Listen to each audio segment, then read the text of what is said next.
Ano ang pakiramdam kapa na trap ka sa matinding traffic pawi galing sa trabaho at hindi ka makagalaw? Sa harap mo ay walang katapusang linya ng sasakyan nakapula na ang gas gauge nakakahinayang sa gasolina kapa binuksan ang aircon pro kapak binuksan mo naman ang bintana ay papasok. Ang usok nakakabigo talaga di ba nariyan ang kawalan ng pag-asa dahil hindi mo alam kung kailan ka makakawi. Sa ngayon, eksaktong ganyan ang sitwasyon ng buong mundo. Ganap kasing isinara ang Strait of Hormuz, ang makipot na daanan sa dagat kung saan dumadaan ang 20% langis sa buong mundo ay nablok. Ang lapat nito ay 34 kilometro lamang. Mas maikli pa ito kaysa sa distansya mula Seoul hanggang Suwon. Sa isang makipot na daanang ito, 20 milyong bariles bawat araw katumbas kam 3 trilyong won ng langis ang dumadaan pero ngayon ay nakasara na ito. Ang presyo ng langis ay tumalon mula $67 kada bariles patungong $111 sa loop lamang ng 9 na araw. Ito ay 60% na paktalon. Ang eksperto ay naglalabas ng paktatayan na abot ito hanggang $200. Ang palitan ng pera ay nababanta sa 1,500 won at ang stock market ng Korea ay bumaksa ng higit sa 7%. Sa mga balita sinasabi pang ito na ang pinakamasama simula noong 1998 Asian Financial Crisis. Paano tumutugon ang iba't ibang bansa sa mundo pinatay ng Japan ang kanilang ship tracking system at sinubukang makatakas ng palihim ngunit nawi sa pagtama ng missile? Nakipag-ayos ang China sa Iran sa loob ng 11 araw habang may nakasabit na karatulang kami ay barko ng China at halos hindi makadaan. Pero alam niyo ba hindi rin ligtas ang Korea sa krisis na ito? Exchange rate na 1,500 biglang pagtaas ng presyo ng langis pagbagsak ng stock market, tiyak na tinatamaan din tayo ng matindi. Ngunit may isang mahalagang tanong na lumalabas dito. Kung ihahambing sa ibang mabansa bakit medyo naiba ang tugon ng Korea bakit ang ilang kumpanyang Koreano ay nakakakuha pangapakataon sa gitna ng krisis na ito ang sagot ay hindi nakataon lamang. Ito ay dahil sa sistemang pangskwida sa enerhiya na inihanda sa loob ng ilang dekada ang matapang na paktayan ng mga kumpanyang nakakita sa krisis at ang practical na desisyon sa patakaran. Ngayon, ipaliliwanag namin sa pamamagitan ng datos ang diskarte sa kalitasan ng Korea sa gitna ng krisis at ang kamanghamanghang kwento ng isang kumpanya na nakasunggap sa pagkakataong nakakahalaga ng 4 trilyong won. Una, tingnan muna natin ang sitwasyon. Kapag isinara ang Hormuz, parang sinasaka lang ating bansa. Wala tayo ni isang patak ng langis na nakukuha sa sarili nating bansa. Kung sakaling mawalan ng kuryente ang pabrika ng Samsung Electronics sa Pyeongtaek, ngayon ang lugi sa isang araw ay abot sa daan-daang bilyong won. Kapag tumigil ang mga damuhalang pasilidad ng industriya ng SK Hynix POSCO at Lot Chemical katapusan na ang ekonomiya ng Korea sa araw na iyon, nakakagulo sa balita. 9 na araw na lang daw ang natitirang reserba ng LNG. Pag narinig mo ito, parang gusto mo na agad mag-imba ng ramen di ba ngunit dito naglabas ang gobyerno ng Korea ng isang napakatapang na card. Carbon neutrality, pagiging eco-friendly ay santabi muna natin lahat iyan. Ang mahalaga ngayon ay mabuhay. Ito ay ang estratikong paggamit ng nuclear power at carbon coal. Pinagnilang pinaanda muli ang 6 na nuclear power plants na kasalukuyang kinukumpuni. 2 hanggang Marso at ang natitirang 4 ay sunod-sunod na idarakdag hanggang kalagitnaan ng Mayo. Itinaas nila ang operating rate mula 60% hanggang 80%. Dito siguradong magtataka kayo.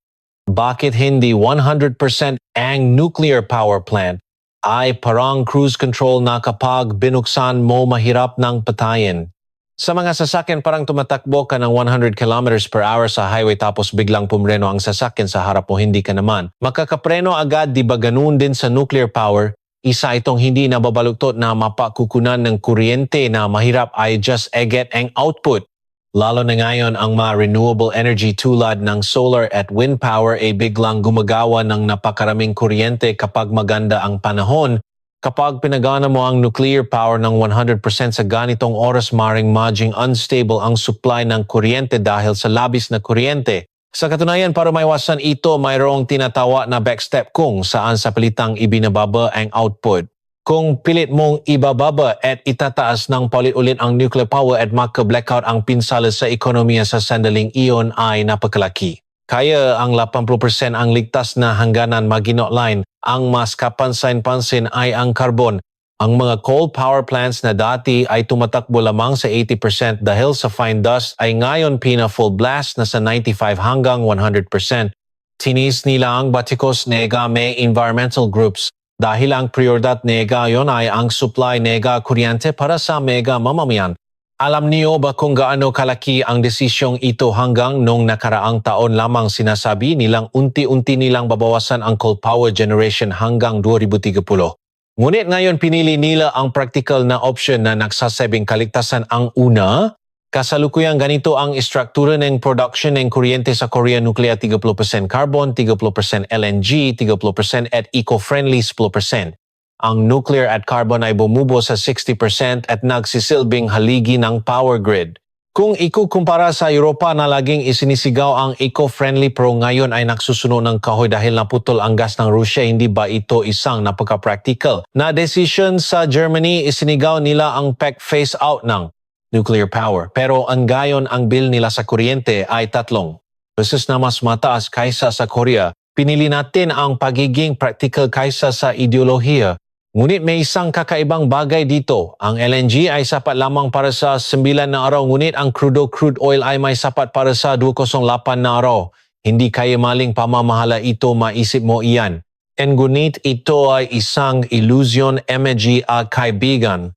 Naalala niyo ba ang dry ice na inilalagay kapag napapabalot kayo ng ice cream? Dinala mo sa bahay at inilagay sa freezer. Pero kinabukasan, pagbukas mo nawala na ng walang bakas. Kahit na negative 10 degrees ang freezer.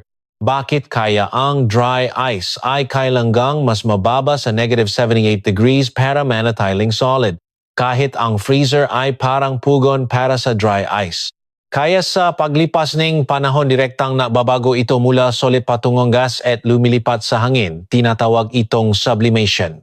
Ganyan na ganyan ang LNG. Ang LNG ay kailangang panatilihin sa negative 162 degrees para manatiling likido. Kahit gaano kaganda ang insulation tank na paglalagyan mo nito, unti-unti itong magiging gas at lilipat sa hangin dahil sa init sa labas. Tinatawag itong boil-off o natural evaporation. Kung ang krudo ay gintong bar na itinago sa vault, ang LNG ay parang dry ice. Kaya ang susi sa LNG ay hindi ang pag-iimba nito sa bodega kundi ang papapanatili nitong patuloy na pumapasok. Ang ating mga barkong LNG na nakalutang sa dagat ngayon ang ating mga gumagalaw na pipeline. Ito mismo ang dahilan kung bakit pilit na pinaglalaya ng Korea Gas Corporation ang barko kahit na sila ay nalulugi. Ang mas mahalaga ay ang diversifikasyon ni medyo pinakukunan ni importasyon. Pinamahalaan ng Korea ang pagdepende nito sa Qatar sa 15 hanggang 20% habang pinalawa nito ang pinakukunan sa Australia ng 25%, Malaysia ng 10% at US ng higit sa 10%. Hindi nilagay ang lahat ng itlog sa isang basket. Sa kabilang banda ang Europa ay higit sa 40% umasa sa gas ng Russia kaya nakagulo ng sumiklap ang digmaan. Nilimitahan ng Germany ang pagpapainit sa 19 degrees sa gitna ng taglamig at naksara ang pabrika. Sinasabi ng pribadong kumpanya na ang inventaryo ay gastos kaya kakaunti lang ang iniimba nila pero ang ginagawa natin ay tumutugon gamit ang isang sistema na inuna ang kalitasan. Ito mismo ang dahilan kung bakit umiral ang mapampublikong kumpanya. Pinoprotektahan ng Korea Gas Corporation ang pambansang seguridad kahit na tanggapin ang pagkakalugi. Kaya hindi tayo dapat mapalko sa numurong 9 na araw dahil ang tunay na seguridad ay wala sa dami ng inventaryo sa loob ng tangke kundi sa mga barkong patuloy na gumagalaw sa karagatan. Pero may isang kumpanyang Koreano na gumawa ng napakatapang na taya sa gitna ng krisis na ito. Ito ay ang Jangyo Merchant Marine. Ano ang ginawa ng kumpanyang ito bago pa man sumiklap ang digmaan? Bumili sila ng maramihan ng 150 segunda manong oil tankers. Nakakuha sila ang 40% ng lahat ng segunda manong barko sa buong mundo. Ang halaga ng pamumuhunan ay 4 na trilyong won. Nag-alala ang iba na hindi kayo makakapaglaya kapag nakadigmaan. Hindi ba mapanganib iyan ngunit ano ang nangyari nang sumiklep ang digmaan? Ang halaga ng pag-arkila ng barko na dating 70 milyong won kada araw ay lumundak sa 750 milyong won. Ito ay 10 beses na patas ayon sa pagsusuri ng Bloomberg ang isang segunda manong barko na binili sa halagang 88 milyong dolyar nga 110 bilyong won ay mababawi ang puhunan salop lamang 6 na buwan. Kuwentahin natin. 750 milyong won araw-araw sa loob ng 180 araw sa loob ay 135 bilyong won. Mababawi mo ang puhunan para sa barkong nakakahalaga ng 110 bilyong won sa loob ng 6 buwan at May, matitira pang 25 bilyong won. Ito ay kwento lamang ng isang barko at ang Jiangyo Merchant Marine ay nagmamay-ari ng 150 barko. Ang mas kahanga-hanga ay nang makita ang makapalatandaan ng digmaan noong Enero 2009. Ang barkong royalty ng kumpanyang ito ang pinakaunang pumasok sa Persian Gulf. Habang ang lahat ng ibang barko ay nakukumahok makalabas ang barkong ito ang nag-iisang pumasok. Nangangahulugan iyon na mayroon silang napakalakas na kakayahan sa impormasyon at paghatol. Ito ang pinaktunan ng pansin ng gadayuhang media. Bago pa ang digmaan napadala na ang Jiangyo Merchant Marine ng walang laman na barko malapit sa Persian Gulf, sinasabi nilang hindi ito nakataon lamang. Nahulaan nila ang digmaan sa pamamagitan ng pagsusuri ng impormasyon ngunit naisip niyo ba kung gaano katibay ang kanilang lokal na network sa Middle East para medjing possible ito ngayon lahat ng kumpanya ng langis sa buong mundo ay nagmamakaawa sa Jiangyo Merchant Marine. Pakiusap pautangin niyo kaming barko kung dati ay 2. $5 lang kada bariles ang transportation fee ngayon ay kaya na nilang humingi ng hanggang $20. 8 beses itong pagtaas. Sa kabila nito na mamakaawa pa rin ang mga kumpanyang langis na okay lang daw bigyan lang silang barko. Dahil kung walang barko hindi sila makakapagbenta ang langis. Kahit mahukay pa ang langis ang Saudi kung walang barko itatapon lang nila iyon sa lupa. Ito ang kapangyarihan ng logistik. Kahit gaano kaganda ang isang produkto kung walang paraan para ibiyahe ito wala itong kwenta. Ganito rin ang ginawa ng makumpanya sa pagpapadala ng Korea noong oil shock noong 1970. Nang takot ang lahat at ayaw pumunta sa Middle East kinuha ating mga mandaragat ang panganib at pumasok doon. Sa perang kinita ron pinasimulan ng Hyundai at Samsung ang construction boom sa Middle East. Naulit ang kasaysayan. Muling gumagana ang estratehikong pag-isip na ginagawang pagkakataon ang crisis. Subalit sa gitna ng lahat ng ito may mapababagong nangyayari sa mga umiral na istruktura ng alyansa. Nakatuon ang Amerika sa sitwasyon sa Middle East kaya inililipat nila ang mga aset nila patungong Asya. Ang ilang mga Patriot missile at THAAD batteries na nakadestino sa Korea ay inilipat na sa Middle East. Ang aircraft carrier strike group sa South China Sea ay pumunta na rin sa Hormuz. Mas komplikado ang sitwasyon ng Japan. Nabayad na sila ng pauneneng 11 trilyong won eksaktong 7. $2 bilyong para sa mga Fortuzbeş fighter jets ngunit na tala ang 18 na kontrata ng armas. Ngunit inililipat mismo ng Amerika ang kanilang armas sa Middle East habang hinihiling sa kanilang mga kaalyado na sama-samang protektahan ang Hormuz. Para kay Pangulong Trump may apat na pangunahing indicators. Una, ang interes sa national bonds ay 4.5% ngayon ay tumas na sa 4.2%. Kung lalampas, ito maabot. NK gobyerno, NK US ang limitasyon nito sa pasanin sa interes sa utang. Pangalawa, $4 na gasolina kada galon. Ngayon ay nasa $3,069. Kapa lumampas ito sa $4 sa sabo ang kawalang kasihanam nga botanteng Amerikano. Ponggot luangesh, piyut sa index no hot sa level. Ito ang simbolo ng matagumpay sa ekonomiya na pinamamalaki ni Trump pangapit approval rating na 34%. Kapag bumaksa ito na siyang pinakamababang rating noong unang termino ni Trump, medjiging mahirap para sa kanya sa politika. Nang makita ang sitwasyong ito ang Europa lalo na ang Poland ay nagsimulang maganap ng mga alternatibo. Isang katotohanan ang banta mula sa Rusya ngunit kung abutin pa ang 10 taon, bago dumating ang mga in-order na armas sa Amerika, sinuri ang British magazine na The Economist kung bubuo ang Europa ang sarili nitong defense system ng walang tulong ng Amerika, abutin itong hindi bababasa. 10 taon, dito itinwa ng Europa ang kanilang pansin sa isang bansa ang South Korea. Ang Poland ay sumangayon na magbayad ng 5 trilyong won ng cash para bumili ng K2 tanks at K9 self-propelled howitzers. Kadalasan ang bentahan ng armas ay ginagawa sa pamamagitan ng long-term installments o loans, pero dahil apurahan ang sitwasyon sinabi nilang magbabayad sila ngang cash kaya ibigay na agad ang armas.